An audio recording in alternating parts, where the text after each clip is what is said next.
கார்த்திகா புராணம் 9ஆம் அத்தியாயம். ஒரு காலத்தில் தேவ பூபதியான தேவேந்திரன் ஈஸ்வரனை கண்டு தரிசனம் செய்வதற்காக கைலாச மலையை நாடிச் சென்றார்.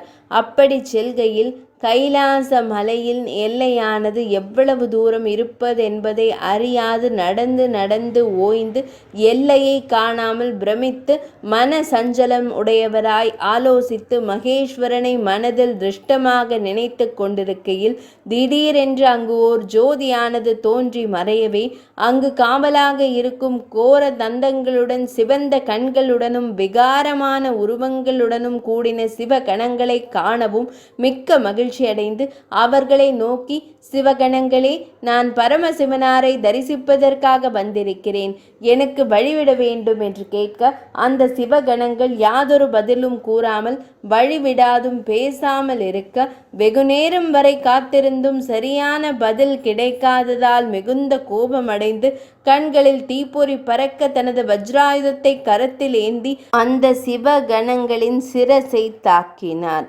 அவ்வாறு தாக்கப்பட்ட சிவகணங்களான காவலர்களின் சிரசானது வெடித்து நித்தியத்தை அடைந்தார்கள். இதையறிந்த சிவசாம்பவ மூர்த்தியானவர் மிகவும் சினம் கொண்டு மகா ரௌத்ரகரமாக தனது நெற்றி கண்ணை திறக்கவே அதனின்று ஒரு ஜுவாலையானது வெளிக்கிளம்பி தேவேந்திரனது கையில் உள்ள வஜ்ராயுதத்தை பஸ்மீகரம் செய்துவிட்டது. இதையறிந்த குருவானவர் பிரகஸ்பதியானவர் மிக்க பய பிராந்தி அடைந்து மனம் பதைத்து தேவேந்திரனிடம் ஓடி வந்து, இந்திரனே, என்ன காரியம் செய்து விட்டாய்? நீ அஜாக்கிரதையாக இப்பேற்பட்ட காரியத்தை செய்யலாமா? இதோ பரமசிவனாருடைய நேத்திர ஜுவாலையானது உனது வஜ்ராயுதத்தை சாம்பலாக்கிவிட்டது. இன்னும் சிறிது நேரத்தில் 3 உலகங்களையும் எரித்து சாம்பலாக்கி பரமேஸ்வரனை அடிபணிந்து அறியாமல் செய்த குற்றத்தை மன்னிக்கும்படி வேண்டிக் கொள்வோம் என்று கூறி பரமசிவனாரை நோக்கி ஸ்தோத்திரம் செய்து துதித்தார்கள். தேவி பாமையே, முன்பு நாரத மாமுனிவரானவர் பிருத்து மன்னரிடம் உரைத்த துளசி உற்பத்திக்கு காரணமான மகா உத்தமியான துளசி பிருந்தையின் விருத்தாந்தத்தை உனக்கு கூறப்போகிறேன், கேட்பாயாக. மகாதேவரே, சம்புவே, மங்களத்தின் உறைவிடமே, மங்களத்தையே பக்தர்களுக்கு அளித்து திருவருள் புரியும் கருணா சாகரனே, நான் கரங்களினாலும் பாதங்களினாலும் என் செயல்களினாலும் வார்த்தைகளினாலும் சரீரத்தினாலும் கெட்டவைகளை கேட்ட பாபங்களிலிருந்தும் பார்த்த தோஷங்களிலிருந்தும் பார்க்க கூடாதவைகளினாலும் மனதளவில் செய்த பாபங்களிலிருந்தும் பெரியோர்கள் ஏற்றுக்கொண்டவைகளும் அவர்களினால் ஒதுக்கப்பட்ட செயல்களிலிருந்தும் அன்றும் இன்றும் என் அனைத்து பாபங்களையும் போக்கி தாம் தான் என்னை மன்னித்து திருவருள் புரிய வேண்டும். அந்த க்ஷணத்தில் பரமசிவனார் தோன்றி, தேவகுருவே, உம்முடைய ஸ்தோத்திரத்தில் நான் மிகவும் சந்தோஷமடைந்தேன். யாது காரணம் என்று கேட்க பிரகஸ்பதியானவர், ஹே சதாசிவ சாம்பசிவ மூர்த்தியே, இந்திரன் கோபம் காரணமாக ஏற்பட்ட தங்கள் கபாலாக்னியானது தாங்கள் அடக்கி கொள்ள வேண்டும். மேலும் தேவேந்திரனோ தாம் செய்த குற்றத்தை மன்னித்து கொள்ளும்படி இதோ தங்களை சரணாகதி அடைந்திருக்கிறான். அவனை காப்பாற்ற வேண்டுமென பிரகஸ்பதி ஆனவர் கூற சங்கர மூர்த்தியானவர், பிரகஸ்பதியே, தேவகுருவே, உலகங்களையும் தகிக்கக்கூடிய என் கபாலாக்னியானது மறுபடியும் கிரகித்து கொள்ள எனக்கு சக்தி இல்லை. அதன் நெருப்பானது பரவாமல் இருக்க செய்கிறேன். உமது சொல்லுக்காக தேவேந்திரனையும் மன்னித்தேன். மேலும் இந்த கபாலனியானது எதையும் கஷ்டப்படுத்தாமல் இருக்க சமுத்திரத்தில் கொண்டு போய் விடுகிறேன்.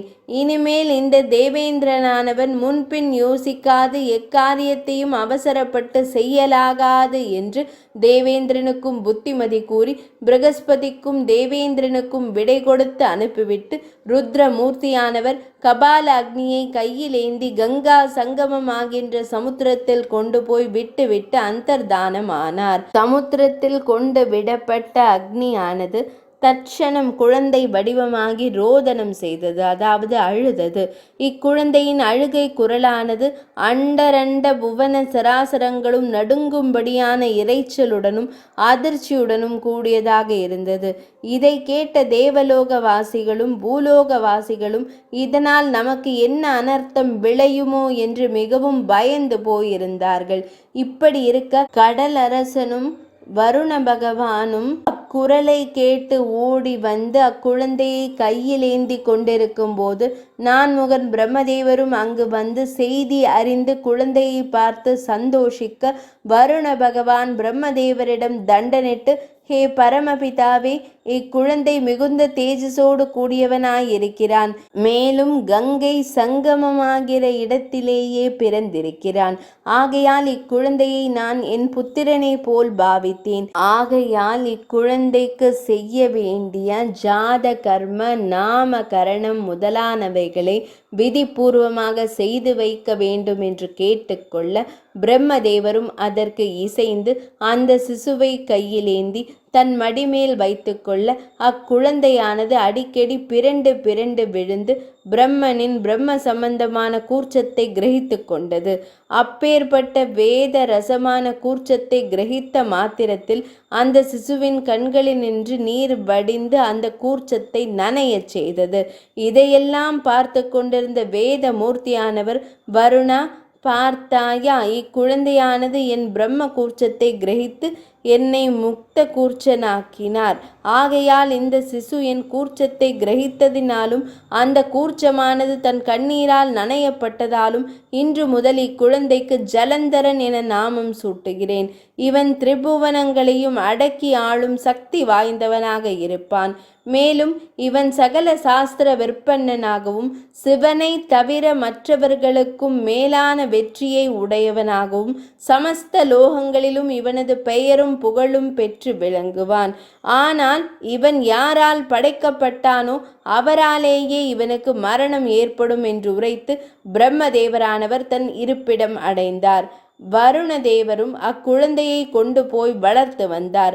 இவ்விதமாக சில நாள் அக்குழந்தையானது வளர்ந்து வர குழந்தைக்கு வித்யாபியாசம் செய்விக்க வேண்டி தன் குல குருவான சுக்ராச்சாரியாரிடம் அனுப்ப அன்னவரிடம் சகல விதமான வித்தைகளையும் மந்திர தந்திர எந்திர உபாய வழிகளையும் நன்றாக தெரிந்து கொண்டான்.